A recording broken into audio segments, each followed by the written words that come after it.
thing I want to say, well, I guess. All right. 3, 2, Do I need to record too? do you have a way to record your own audio? 3, 2, and I'm recording just so you guys know. Oh, 3, 2, 1. Please listen carefully.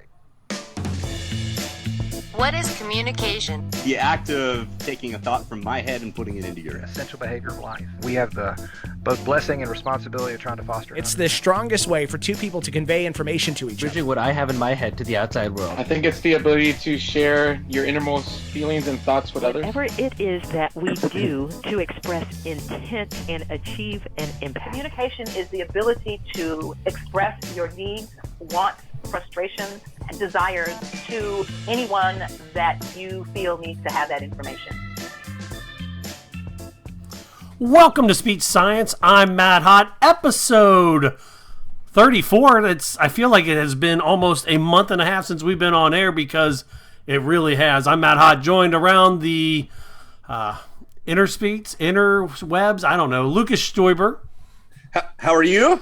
I'm here. I'm good. My room is a mess. I apologize behind me. And Michael McLeod. There can only be one. That's right. How's it going, boys? That's how I have to remember to say your name is think of the Highlander. Yeah, I've actually never seen that movie, but I've heard a lot about it. Not the one. Oh, man. I love the Highlander. Duncan MacLeod, Connor MacLeod. I've heard many references throughout my life. I've never actually seen it, though. Okay, that's like if I never watched Star Trek or Star.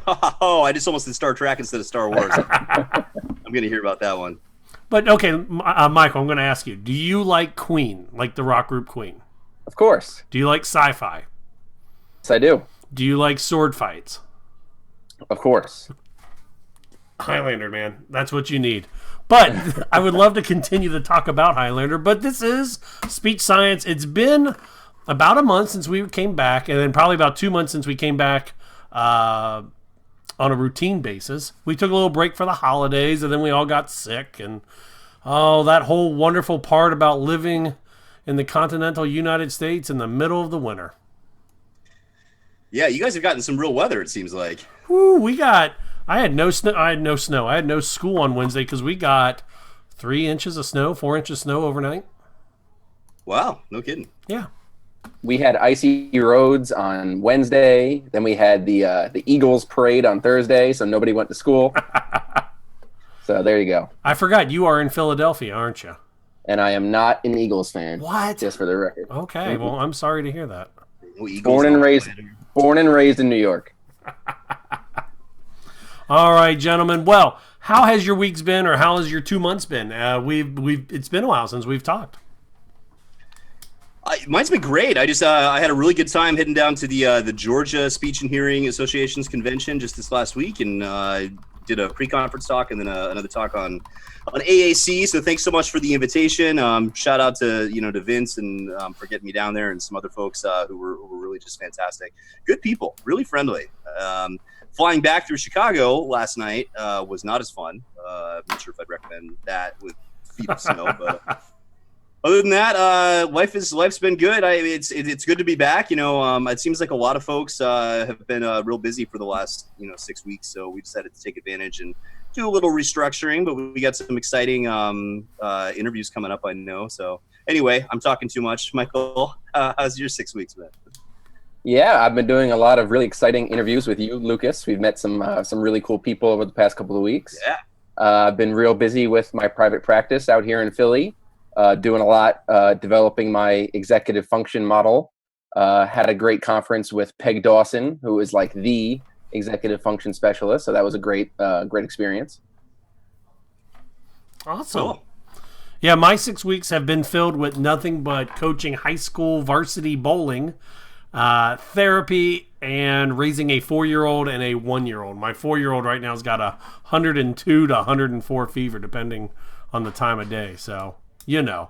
Fun. Nothing but that. Nothing but just that. Little things. Yeah.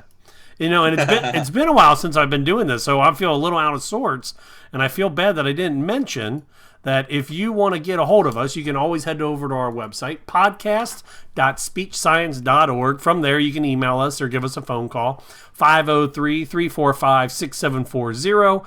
We are also live on YouTube, youtube.com/c/givelanguage/live. From there, we will be taking your interactions, your questions, your comments as we go through the day. Okay. Exciting. So on the episode this week, Rachel had an opportunity to speak to Jake Greenspan, the son of the inventor of the Floortime approach, the DIR Floortime approach. Yeah, cool.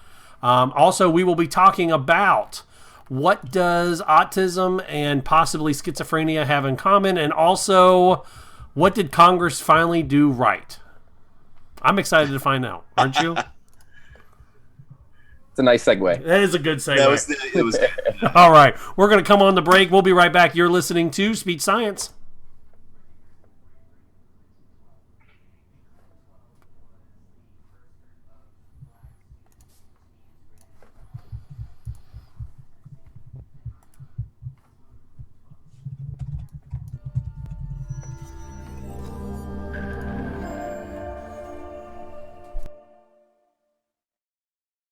All right, gentlemen, it's getting close to CEU crunch time for license renewals. I know my 3-year renewal is due up from ASHA, and one of the ways that we can do it is MedBridge. Is that correct?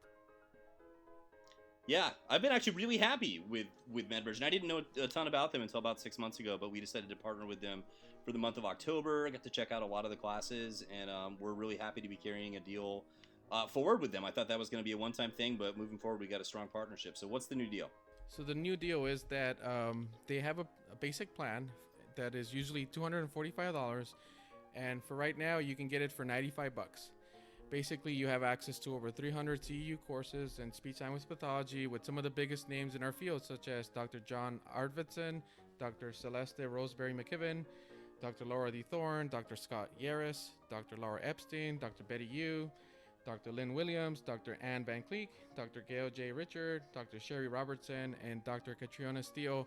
And recently I came aware that they have about 14 courses dealing with multicultural and linguistically diverse students. So I was going to say, I just put in my queue, there is a class by Megan Brett called I See Color and How Your Own Cultural Identity Shapes Your Therapy. So that was going to be one of the things that I check out this week. So how do you get this deal, Lucas? We have a special URL set up for them.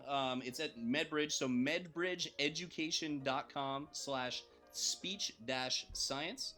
Go there to check out the new deal. And also coming soon, always check our site for promos at promos.speechscience.org because we got a lot of them going on. I want to make sure that we don't miss mentioning things. And real quick, if you end up on their shopping cart and you want to take advantage of this deal, you can also enter the promo code Speech Science. One word. Perfect. It's a great way to get those CEUs you need, and also they do kick us just a little bit back. It helps keep the podcast going so we can keep bringing it to you free each week. And if they want to find everything, where do they go, Luke? We have a special URL set up with them, so if you go to medbridgeeducation.com/speech-science, you can check out the current deal, and I'm super psyched to be moving forward with them. They're good people. Coming soon from Speech Science, Talking with Tech. With me, Rachel Madel and Chris Bouguet. What are we going to be talking about? Stop feeling so daunted by technology. Push the button. You're not going to break it. Help people start implementing. Maybe listen to our podcast and go, well, I could try that tomorrow. Conversations with the thought leaders behind all this. I'd also love to hear success stories. If it's working for you, then maybe it could work for somebody else. Go to tech.speechscience.org, subscribe to our podcast, and check that site for exclusive content that you won't see anywhere else.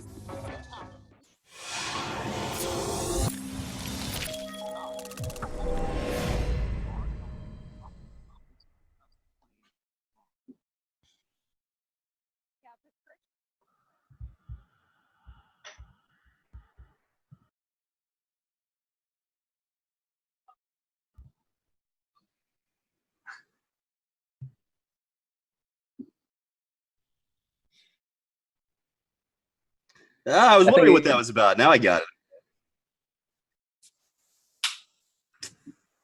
it. Very nice.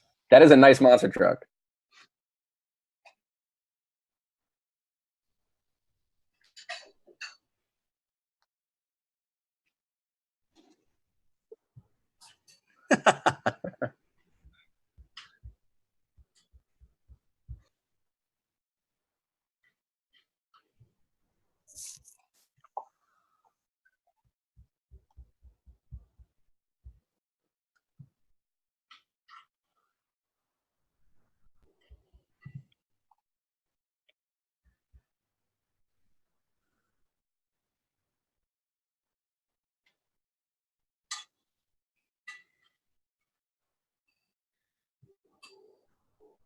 I would say hugely important. I mean, obviously from the quote unquote etiological perspective, like to know where these things are coming from diagnostically is important from a clinical standpoint, but also from a research standpoint, right?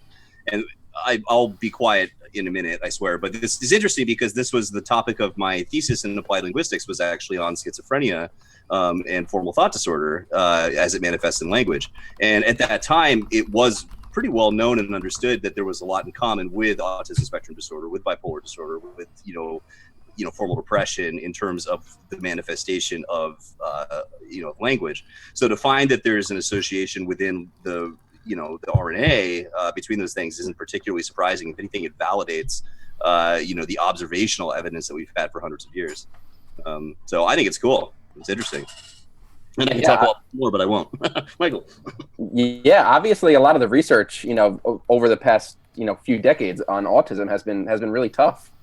You have a lot of nonprofits that have really done lots and lots of research, and a lot of them have really begun to focus solely on the therapy side of things and really stop trying to look for, root causes and things like that. So, any sort of research being done that's able to link it to other disorders that we know more about is only going to benefit us down the road. So on the verge of sounding like I don't know what's going on, what is it that in the RNA that is the same, and why does that impact therapy at all, or how the brain develops? Well, I can't answer that question because I haven't read even if I had read the primary research, frankly, I don't know my genetics well enough to say exactly what the implication is with the RNA. I guess the point is that there's a commonality in the way that DNA is interpreted by RNA among individuals that have, been diagnosed with these various things.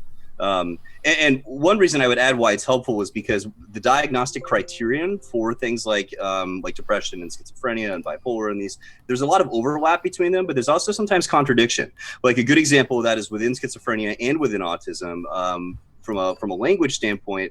Diagnostic criteria include echolalia, right, which is repeating speech, and include perseveration, which is sticking to one topic, but also include derailment and flight of ideas is one way they put it. And those are, those are superficially really contradictory. Like, how could someone be both perseverative and be unable to stick to a single topic? Right. And so right now we sort of have this shotgun approach of like, well, we're just going to list all these things. And, if they manifest with 7 out of 11, then they, qualify.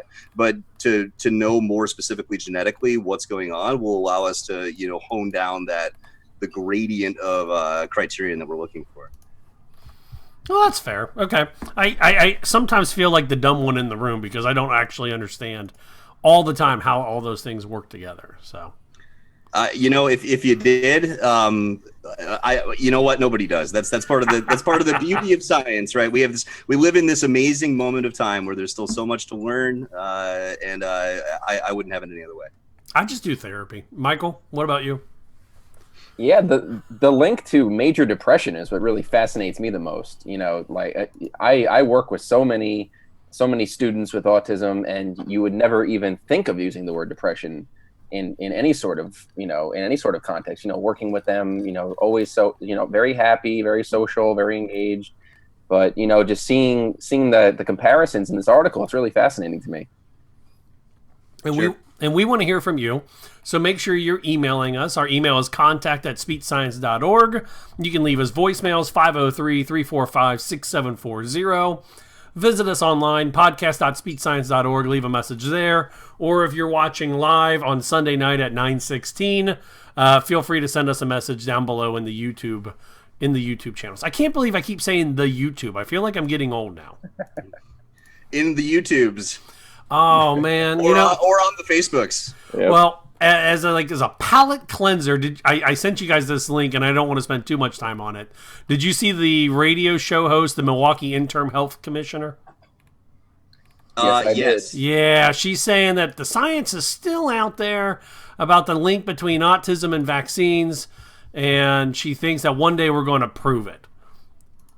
Why? Why do people waste so much time trying to prove something that never had any proof at all in the beginning? Oh man, we could write a whole book about, once you've invested so much mental or social energy into a false idea, like the stakes for backing off your position, like how difficult that is. I mean, there's also this whole other component of, this person is probably pretty clearly speaking to whatever base, may hold those beliefs. There's this logical analogy from years ago called Russell's teapot that people, maybe Michael, you might be familiar with this, but the idea is that you can claim that there is a teapot that is floating exactly between the Earth and the sun, exactly, like suspended there perfectly, and you can claim that. And I have no way to refute it. Like I can't. There's no powerful enough optic for me to say, oh no, I've studied every single piece of space between here and and the sun, and there's no teapot. But that fact does not mean that there's a teapot floating in space between here and the sun, right? It is on you to prove that. That is your responsibility. We can't just accept that. And this is what this always reminds me of, is that you can make whatever claim you want. And scientifically, you're right. Like if you were to really dig into it, there is a astronomically hugely small percentage, like that there might be some implication between vaccines and autism, right? But I mean, it's the same implication that, someone that just ate a hot dog in Singapore just, gave me brain cancer. Like, I mean, this is not, it just can't be disproven. That's a stretch.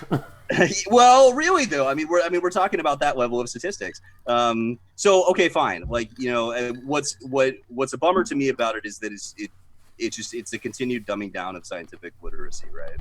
But the problem is she's not just like a little radio host in the middle of nowhere.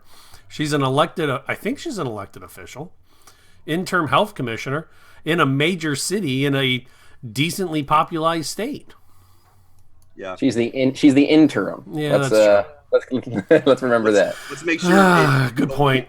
She won't be there for long. All right. Well, exactly. Since we're starting to talk about our elected officials, they did something right. Congress permanently repeals the Medicare therapy caps and ensures payment for speech-generating devices. In a nutshell, am I wrong to say that this means now that Medicaid, Medicare won't say you can only do 8 visits a year? Is that right? Or am I way off base? That's not. I mean, that maybe, right? A lot of this is subject to interpretation, and there still are issues, right? I mean, the biggest thing here is God, and I feel bad because all 3 articles you chose are playing to like my stuff. So like I really don't mean to talk. Almost like I did it on purpose this week, Luke. Wow, you gave me a microphone. This is amazing. I still want to go back and talk about the vaccine thing, but I'll stop on that. We'll hold that for next week. Okay, sounds good. I mean, the biggest thing about the extension of the Steve Gleason Act, I mean, the deal is the problem originally was that if you had a speech generating device as an adult, right? So like an augmented communication device, that those tended to be rented, right, rather than purchased, and. Right. That was sort of this loophole where we would say, we can't, since we already bought that one, like our telephone access program or whatever owns this thing, we're going to loan it to you for 3 years. And because of that, we don't need to buy one, which, when you think about the pace of technology and the pace of technology in our field is just absurd. I mean, you had people using things that were, the equivalent of like an old DOS machine, so that I guess the big benefit here is that we're permanently extending the idea that no, we're going to go ahead and purchase these things. Like, yes, there are still limitations on the funding, on the cycle of funding, on the way that things are funded. Certain states still have very specific arbitrary rules. Like the state of Washington, for example, like I have to submit a 10-minute video to the state proving that the person can use the device capably before it's 10 minutes? Mm-hmm. Why, things like that. Why arbitrarily 10 minutes? That's actually a really good question. I know there has to be a certain number of trials included. I know 10 minutes is what the target is. Maybe somebody out there on the internet will chime in and say and explain that to me. But I don't know. I just record a video, and so I mean, it still is not a perfect system, but it is. It's really honestly, I'm kind of shocked that with everything else going on that. That people took the time to focus on the Steve Gleason Act, and that to me, that's one big piece of props I want to give out to our professional organization, to ASHA and to the lobbyists that are working on our behalf, because that's amazing that was still a priority. How does this affect you, Michael? I think it really affects every speech and language pathologist. This is everybody who pays their ASHA dues. They were getting those emails for the past couple of years about stop the therapy cap. Like this is one of the main forms of lobbying and advocacy we've been seeing over the past couple of years. So I think I was shocked just as much as several of you were when I saw that everything really seemed to work itself out. But obviously we have to tread lightly with some of the politicians who are in practice right now, and the individuals who are in Congress and in the Senate and the president as well. So obviously Medicare and Medicaid are two things that are really going to be under a lot of pressure in the coming years. But seeing this and seeing the Steve Gleason Act, seeing anytime you see AAC in politics and it's a positive thing, that's really a reason to celebrate. The fact that it's being recognized, and people are getting greater access to these expensive devices. I think that's really something for the field and every single person within this career field to really celebrate. It's really a very positive thing. Right. Now, Michael, I apologize. Do you work primarily with kids or adults, or? I work, my oldest is usually around 25, 30 years old. So yeah, you're still with the adults. Yep. Okay. Yeah. I have to apologize because I don't really have too much. I don't have that many AAC students or patients that are over the age of 18 or 19 right now. But in my one position, they're handing me over the keys to the AAC realm. So I'm sure that will change my perspective here very soon, very quickly.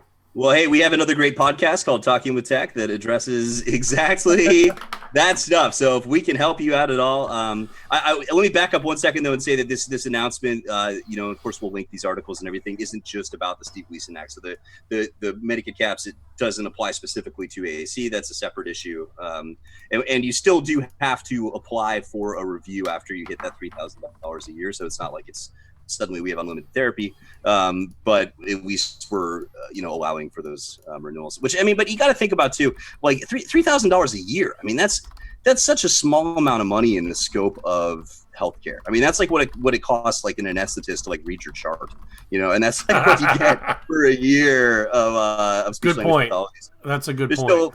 There's a ways to go, and I've felt the pain in my clinic where parents will ask me like, "Oh, I'm almost out of visits. What do I do next?" And the answer is almost like, well, swim lessons. Well, what does the swim lessons do?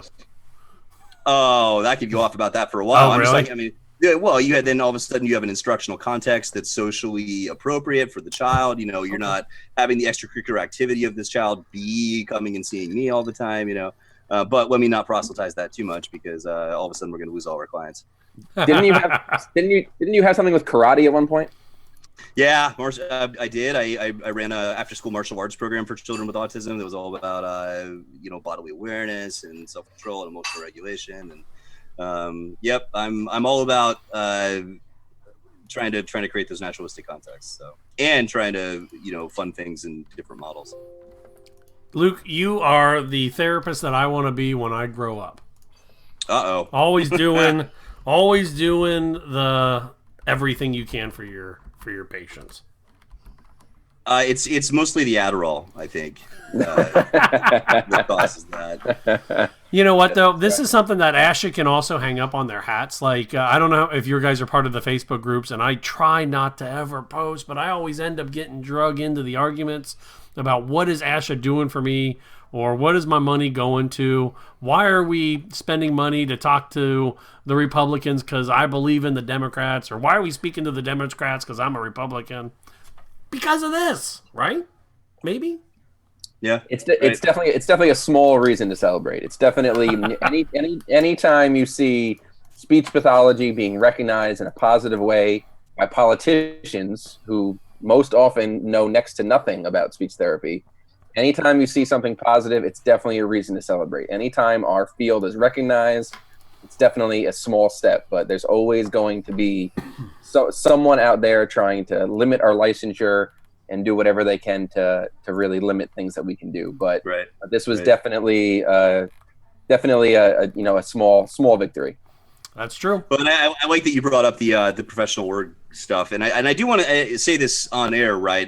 Because I'm in all those same groups too, and I see those comments, and we get comments about our professional organization, within our own groups for speech science and for talking with tech, and obviously there's going to be opportunities with anything like that. I mean, there's such a broad scope of what those folks have to do, and honestly, a relatively small budget, even though people complain about how much money they have to pay for dues. But you also have to appreciate that, like, so much of what is done that's positive is just invisible to people, right? True. Like, I mean, you think about if all that fell away, how many problems there would be. People there are that I know that are working really hard in the background, for things like this, for Steve Gleason, for Medicaid caps, for little silly. Matt, you were just featured recently on the Value of the Seas campaign. That was pretty cool. Yeah, they interviewed me. They interviewed me kind of like a podcast. It was actually really kind of cool to do. It was weird because I'm not usually the big one to say, look, everything I've done. But no, you're right. ASHA's doing all this stuff, and everyone gives them a little.